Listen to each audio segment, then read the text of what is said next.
வணக்கம். வாராகியம்மன் ஜோதிட நிலையம் மூலனூர் முருகேஷ் பேசுகிறேன். 16 வருடம் குருதசை என்ன செய்யும் என்பதை பற்றி இந்த பதிவிலே பார்க்கலாம். குருவானவர் காலபுருஷ லக்னத்துக்கு 9, 12 குடியவர். அவருடைய நட்சத்திரங்களான புனர்பூச நட்சத்திரம், விசாக நட்சத்திரம், பூராட்டாதி நட்சத்திரம். புனர்பூச நட்சத்திரம் மிதுன ராசி, கடக ராசி ரெண்டையுமே இணைக்கும். விசாக நட்சத்திரம் துலா ராசி, விருச்சிக ராசி இணைக்கும். புரட்டாதி நட்சத்திரம் கும்பராசி, மீன ராசி இணைக்கும். இதுதான் குருமுனை நட்சத்திரங்கள். குரு மகர ராசியிலே நீசம் அடைகிறது, கடக ராசியிலே உச்சம் அடைகிறது, தனுசு ராசியிலே 5 டிகிரியில் மூல திரிகோணம் அடைகிறது. அப்போ தனுசு ராசியில் குரு மூல திரிகோணம் அடைந்தால், எந்த கிரகம் மூல திரிகோணம் அடைந்தாலும் அது உச்சமடைகிற வீடு பாதிக்கும் என்பது 100க்கு 100 உண்மை. இப்பொழுது தனுசு ராசியில் குரு மூல திரிகோணம் அடைகிறார். அடையும் பொழுது அதுக்கு 8ஆம் இடமான உச்சமடை வீடான கடகராசி லக்கணப்படி பாதிப்பை கொடுக்கும். குரு பாதிப்பை கொடுக்கும். குரு மகரத்தில் நேசம் அடைகிறார் என்றால், மகர ராசி தர்மம், கர்மம், காமம், யோகம் என்று சொல்லக்கூடிய அது தர்ம ராசி, அர்த்த ராசி, பொருள் ராசியில் நேசம் அடைகிறார். அதனால் குரு நீசம் அடைந்தவர்கள் வருமானம் அதிகமாக சம்பாதிப்பார்கள். குரு நீசம் என்றால் வருமானம் வராது என்று சொல்லுவதெல்லாம் சுத்த பொய். குரு நீசம் அடைந்தவர்கள் வருமானத்தை மிகப்பெரிய அளவில் சேமிப்பார்கள் என்பதுதான் உண்மை. ஒரு ஜாதகத்தில் குரு உச்சமடையும் பொழுது அவருடைய குழந்தையுடைய வாழ்க்கை பாதிப்படைகிறது. ஆராய்ச்சி பண்ணி பாருங்கள், சரியாக இருக்கும். குரு தசை 16 வருஷம் என்ன செய்யும்? குரு ஜாதகத்தில் 1, 5, 9, 7, 11 இந்த இடங்களில் நின்று திசை நடத்தும் பொழுது அந்த லக்னத்துக்கு ராசிக்கு குரு நல்லதை செய்வார். குரு 6, 8, 12 மறைந்தாலோ, அல்லது திதிசூனியம் அடைந்தாலோ, அல்லது அஸ்தமனம் ஆனாலோ, அல்லது குரு பாதகம் பெற்றாலோ அந்த திசை அந்த ஜாதகருக்கு நல்லதை செய்யவே செய்யாது. இப்பொழுது மேச லக்னம், மேச ராசி என்று எடுத்துக்கொள்ளுங்கள். குரு 9, 12 கூடிய கிரகம். அது குரு 9, 12ஆம் இடத்தை வேலையை செய்யும். குரு எங்கே நின்று பார்க்குதோ 5, 7, 9 அந்த இடங்களை, அந்த ராசிகளை அது குறிகாட்டி கொண்டே இருக்கும், தன் செயல்படுத்தி கொண்டே இருக்கும். அப்போ 1, 5, 9, 12 இந்த இடங்கள் செயல்படும். அப்பாவின் சொத்து விரயமாகுவதோ, அப்பாவுக்கு சில கண்ட விபத்து ஏற்படுறதெல்லாம் அந்த மேச லக்னத்துக்கு, மேச ராசிக்கு அந்த குரு திசை செய்தே தீர்வார். ரிஷப ராசி, ரிஷப லக்னத்துக்கு என்ன செய்வார்? குரு 6, 7, 8, 11 கூடிய கிரகம். 8, 11 அப்படி என்றால் ஒரு கெடுதல் வந்தாலும் தப்பித்துக் கொள்வார். ஒரு உயிர் சொத்து வரும், அது கண்டிப்பாக வந்து சேரும். இது போன்ற அமைப்பிலே ரிஷப லக்னம், ரிஷப ராசி கொடுக்கும்.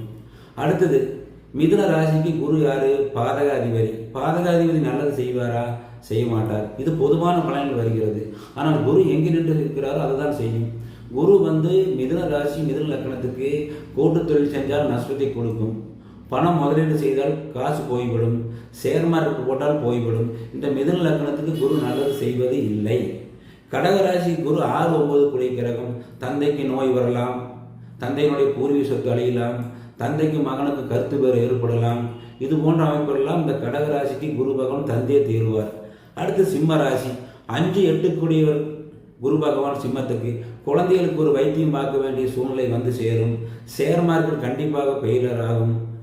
அடுத்து பூர்வீகத்தில் ஒரு பிரச்சனை தீரும். பூர்வீனுடைய உயிர் சொத்து கிடைக்கும். இதெல்லாம் சிம்ம ராசிக்கு செய்யும். கன்னி ராசிக்கு என்ன செய்யும்? கன்னி ராசி, கன்னி லக்கணம். பாதகாதிபதி குரு திசை நடத்தினால் 4, 7 மிதுனத்துக்கு சொன்ன பலன் தான் இதுக்கும் நடக்கும். தாய்க்கு கண்டத்தை கொடுக்கும், அப்பாவுக்கு ஒரு பிரச்சனை கொடுக்கும், தொழிலில் விரத்தியை கொடுக்கும், தொழில் நஷ்டத்தை கொடுக்கும், வெளிநாடு வெளியூர் போகிற யோகத்தை குறைக்கும். இந்த குரு பகவான் துலா லக்கணம், துலா ராசிக்கு என்ன செய்வார் என்றால் 3, 6 கூடிய கிரகம். 3, 6 3 என்றால் முயற்சி, 6 என்றால் கடன். ஒரு வேலையை செய்வதற்கோ, இல்லை பணம் வாங்குவதற்கோ, பேங்கில் போய் கடன் படுறதுக்கோ காரணமாக இந்த துலா ராசிக்கு குரு பகவான் அமைந்து விடுவார். விருச்சிக ராசிக்கு 2, 5 கூடிய குரு பகவான் பொருளாதார வளர்ச்சியை கொடுப்பார். அவர் இருக்கும் இடத்தை பொறுத்து தான் பொருளாதார வளர்ச்சியை கொடுப்பார். அப்படியே அள்ளி கொடுத்துட மாட்டார். அதை பார்க்க வேண்டும். குழந்தைகள் உயர்கல்வி படிப்பது, பூர்வீகம் அமைவது, ஷேர் மார்க்கெட்டில் ஒரு பணம் சம்பாதிப்பது, புதிய சொத்துக்கள் வாங்குவது, மாமனார் சொத்தில் வில்லங்கம் தீர்வது, வைத்திய செலவு, ஒரு நோய் வந்தாலும் உடனே தீர்வது போன்றெல்லாம் விருச்சிக ராசிக்கு, விருச்சிக லக்னத்துக்கு குரு பகவான் திசையிலே செய்து தீர்வார். அடுத்து தனுசு ராசி தனுசு லக்னத்துக்கு குரு என்ன செய்வார்? லக்னாதிபதி அவராக போய்விட்டார். 4ஆம் இடத்து அதிபதி அவர், லக்னாதிபதி அவராக போய்விட்டார். 4ஆம் இடம் என்பது தந்தைக்கு ஆயுள் சாணம். இந்த தனுசு ராசி தனுசு லக்னத்துக்கு குரு திசை நடக்கும் பொழுது தந்தைக்கு ஆயுள் கணத்தையும் கூட கொடுக்கலாம். வீடு அமையும், மாட்டு பண்ணை, கோழி பண்ணை போன்றவை அமைக்கலாம். தொழில் நல்லா தான் போகும், தொழில் கெடுதல் வராது. ஆனால் உறவுகள் சில பகையை கொடுக்கும். 4ஆம் இடம் உறவுனால் சில சங்கடங்கள் ஏற்படுத்தி கொடுக்கும். அடுத்து மகரம். மகர ராசிக்கு குரு 3-12 கூடிய கிரகம். 3ஆம் இடம் மைத்துனர், 3ஆம் இடம் சகோதரன், 3ஆம் இடம் முயற்சி. இவங்களுக்கெல்லாம் ஒரு விபத்து, அவமானம், கண்டத்தை கொடுத்து கொண்டுதான் இருக்கும். அடுத்து கும்பராசிக்கு 2-11 கூடிய கிரகம். 2 வருமானம் வரும், 11 லாபத்தை கொடுக்கும், தொழில் நஷ்டத்தை கொடுக்காது, நல்லா போய்கொண்டிருக்கும். மீன ராசிக்கு லக்னாதிபதி அவர் 1-10 கூடிய கிரகம். சொந்தமாக தொழில் செய்யலாம், அது எந்த தவறும் இல்லை. இப்படித்தான் குரு பொதுவான பலனை செய்து கொண்டிருக்கிறார். ஆனால் லக்கணப்படி ஒவ்வொரு லக்கணத்துக்கு குரு எங்கே அமர்ந்திருக்கிறார், எங்கே பார்க்கிறார் என்பதெல்லாம் பார்க்க வேண்டும்.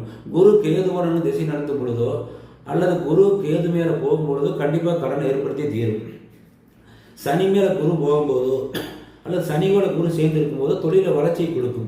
இப்படி குரு கூட சேர்ந்த கிரகத்தையும் எடுத்துதான் பொதுவாக ஜாதக ரீதியாக பலனை தரணும் ஒழிய பொதுவாக குரு பலன் 16 வருஷம் சிறப்பாக செயல்படும் என்று சொல்வது தவறு.